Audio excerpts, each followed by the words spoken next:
Okie dokie.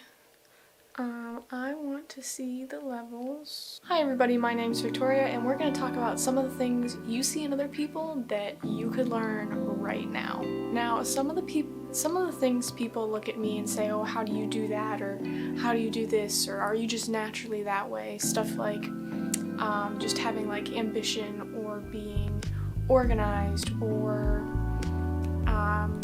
just being kind of like driven or passionate about something, or just any sort of like skill, like overcoming fear or courage or just anything at all. Talent, a lot of people think talent is the only thing that can make you do something well, which is not true. Talent will only get you so far, and then you'll reach a point where talent can't bring you any further, and the people that have been working really hard beside you are going to excel and do way better than you because you weren't working that whole time. You were just relying on your talent, on your natural ability or affinity to that. So one of the things that you can easily improve is time management and organization. This is something you need to find tools on how to do. It's not hard to do.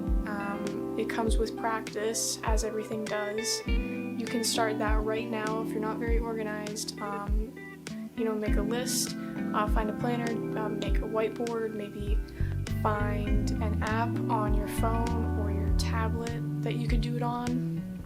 Not really that hard. A lot of people like me, like I consider myself an introvert. A lot of people who are introverted find it hard to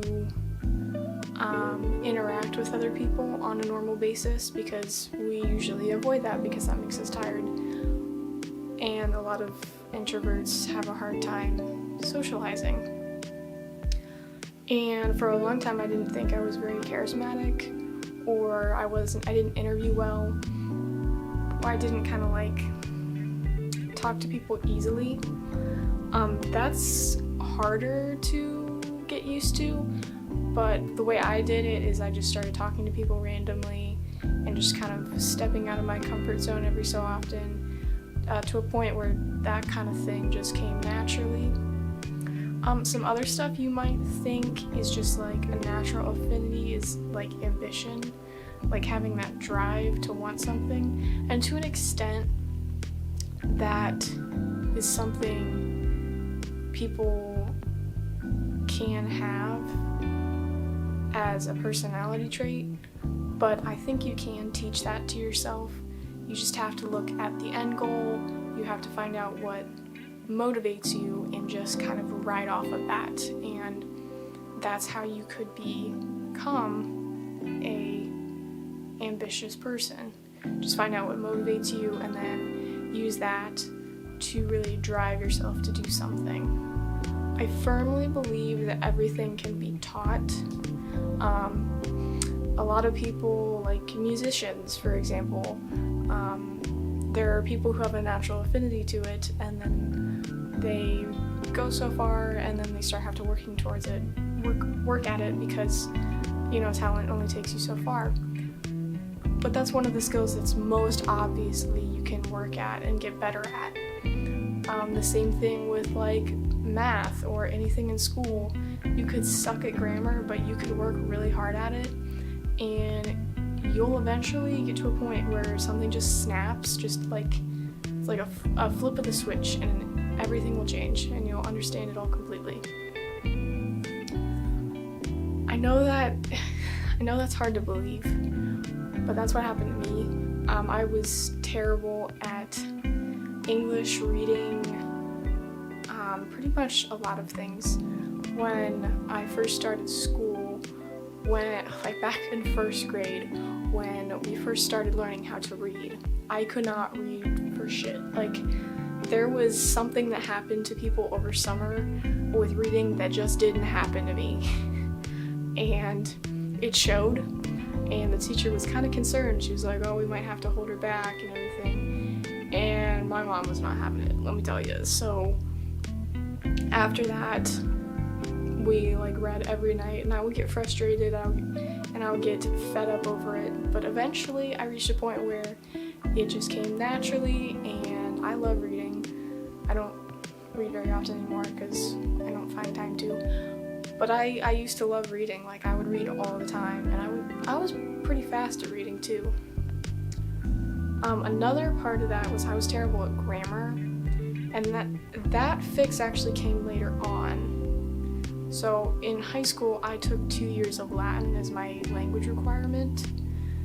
And if you've taken Latin before, or if you've learned Latin, or you have any experience with Latin, the entire language and sentence structure is based on the functions of words.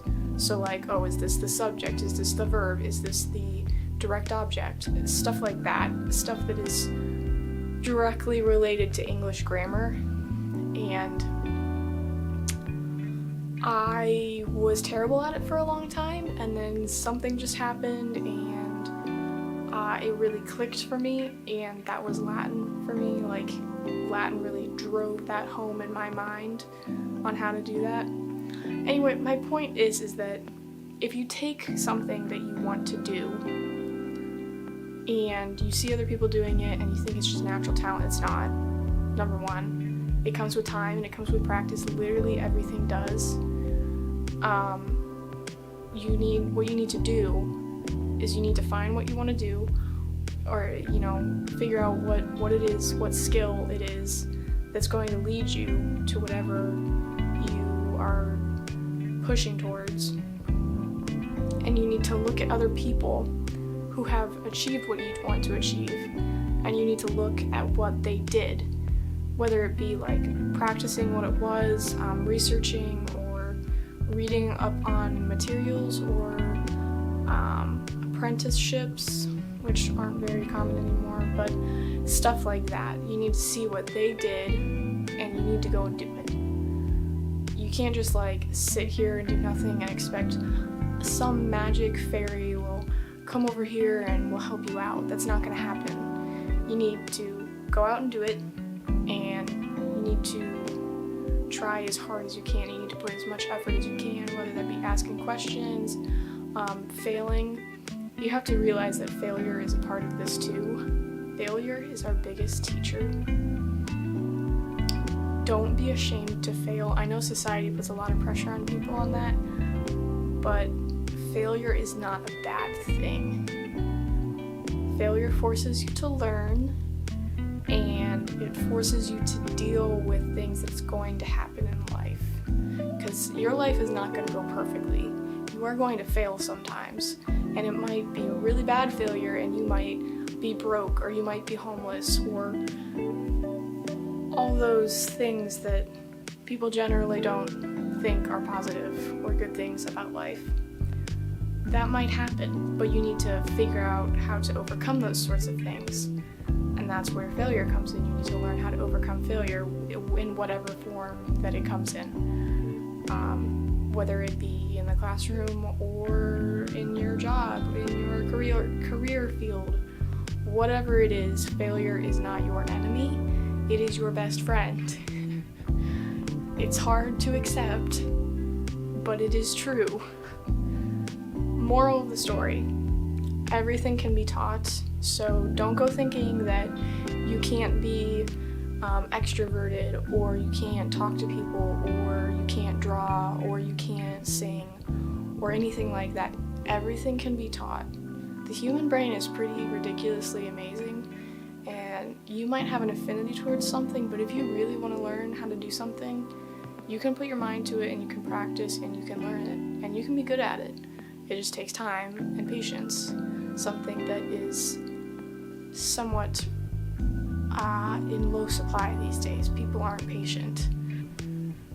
Things that you think are traits, while they might start as traits for some people, can be learned. You can learn how to be patient. You can learn how to be ambitious. You can learn how to be charismatic. You can learn how to do these things if you want to be that way. You just need You need to imagine the person you want to be, and then you need to figure out what you need to do to be that person. And then if you do that, in 2, 3, maybe even 5 years from now, you are going to be that person if you actually work towards it. It'll happen. It'll happen. Now, if you like this content or you want to see other life advice or college advice, because I'm in college, subscribe down below, follow me on Instagram, Twitter, or TikTok, and I'll see you guys in the next video. This video right there is probably something you'll like, so I'll see you there.